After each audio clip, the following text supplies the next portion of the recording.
It was raining that night, thin, cold drops slicing through the silence. I parked down the street, watching the lights of my house blaze like a celebration of betrayal.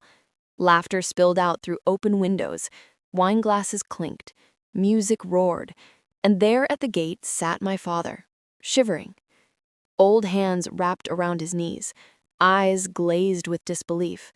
He looked up when I approached, soaked to the bone. "Son?" His voice trembled. "Why won't they let us in?" That one question, soft, innocent, laced with hurt, burned through me like acid. For years, I thought I had it all figured out. A loving wife, supportive in-laws, a house I built from the ground up with every saved penny.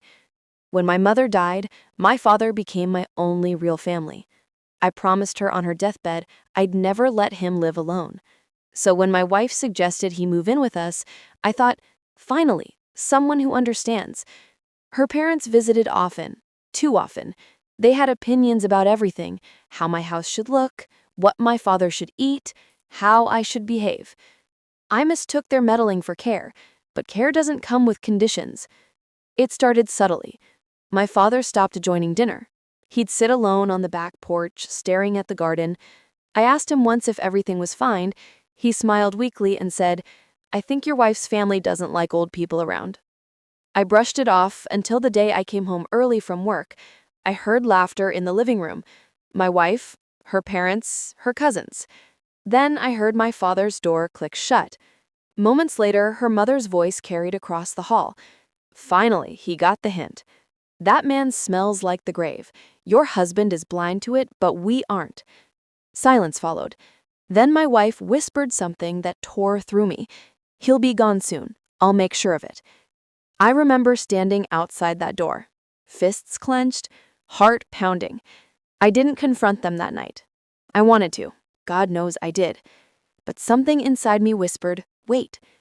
From that night onward, I became a ghost in my own home. I smiled, nodded, agreed. But every word they said, every sneer, every slight against my father, I recorded it all. Hidden mics in the living room, cameras disguised as decor, every conversation uploaded to a private cloud. And while they were busy mocking the man who gave me everything, I began shifting the ground beneath their feet. The house, registered under my name, was refinanced quietly. I moved assets, changed insurance beneficiaries, created a trust in my father's name. Every cent they thought they'd inherit was rerouted. Then I waited. That night, the night of the party, they crossed a line I didn't think they'd dare to. My father called me, voice shaking. "They told me there's no room for me tonight," he said. "Said the guests won't be comfortable." He laughed softly, but it wasn't humor. It was heartbreak. I left the office without a word. When I reached the house, the gate was locked. He sat outside in the cold while they celebrated inside, drinking from my glasses, eating from my plates. And my wife danced barefoot across the floor that I had built for our future. That's when I decided it was over. I walked my father to the car and drove him to a warm hotel suite I'd booked earlier that week. "You'll sleep here tonight," I told him. "Tomorrow things will change." He didn't ask what I meant. Maybe he already knew. The next morning, I walked into my house. The party aftermath reeked of arrogance and spilled wine. My in-laws were still there, half asleep on the couches. My wife looked up startled. "You're home early," she murmured. "Not home," I said quietly.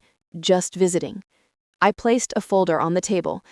Inside, photos, recordings, financial documents, proof of their greed, their abuse, their manipulation. Her father snorted. "You think this will scare us?" I smiled. "No, I think the eviction notice taped to the front door will." They laughed until my lawyer walked in behind me. Then the color drained from their faces. The house was legally mine.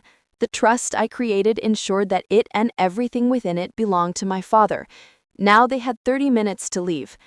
When my wife realized what that meant, she broke. "You can't do this," she cried. "I can," I said, "and I already did." They scrambled, shouting, cursing. Her parents packed frantically, shoving jewelry into bags. My wife begged, screamed, promised to change, But I didn't raise my voice, didn't move an inch. I just watched. When they finally left, the silence that followed was heavy, cleansing. I called my father. "Come home," I told him, and when he arrived, I handed him the keys. He looked at me confused, tears welling up. "This is your home, Dad.